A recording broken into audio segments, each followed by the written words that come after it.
Hi అండి, బాగున్నారా? మనం వచ్చేసరికి ఇక్కడ చొల్లంగి వచ్చాము. చొల్లంగి అమావాస్య అంటారు కదా, ఇదేనండి ఆ ఊరు చొల్లంగి అనేది. ఇక్కడ వచ్చేసరికి సప్త ఋషులు గోహత్య పాతకాన్ని పోగొట్టడానికి గౌతమ్ మహర్షి మనకి యాగం చేసి అదే శివుణ్ణి ప్రార్థించగా శివుడు వచ్చేసరికి సప్త ఋషులకి 7 పాయలను ఇచ్చారు. అందులో ఒక పాయ అయితే ఇక్కడ ఈ గోదావరిలో కలిపారు. అందుకే ఇక్కడ దక్షిణ కాశీగా పేరు పొందిందండి. ఇక్కడ స్నానం చేస్తే చాలా మంచిది.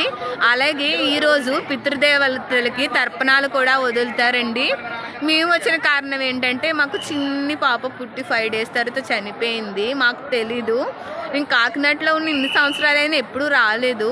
కాకపోతే తెలిసిన వాళ్ళు చెప్పారు, ఇక్కడికి వెళ్ళి పాపకి అరటి తెప్ప ఉంటుంది కదండి, జంగమోళ్ళు చదువుతారు మనకి చెప్పి ఇక్కడ వదిలి అక్కడ స్నానం చేసి అక్కడ ఏదైతే సముద్రం ఉందో ఆ పాయలో స్నానం చేసి ఆ తెప్ప వదిలితేనంటండి మళ్ళీ అదే బిడ్డ మళ్ళీ మన కడుపును పుడుతుంది అనేది ఇక్కడ బాగా నమ్ముతారు.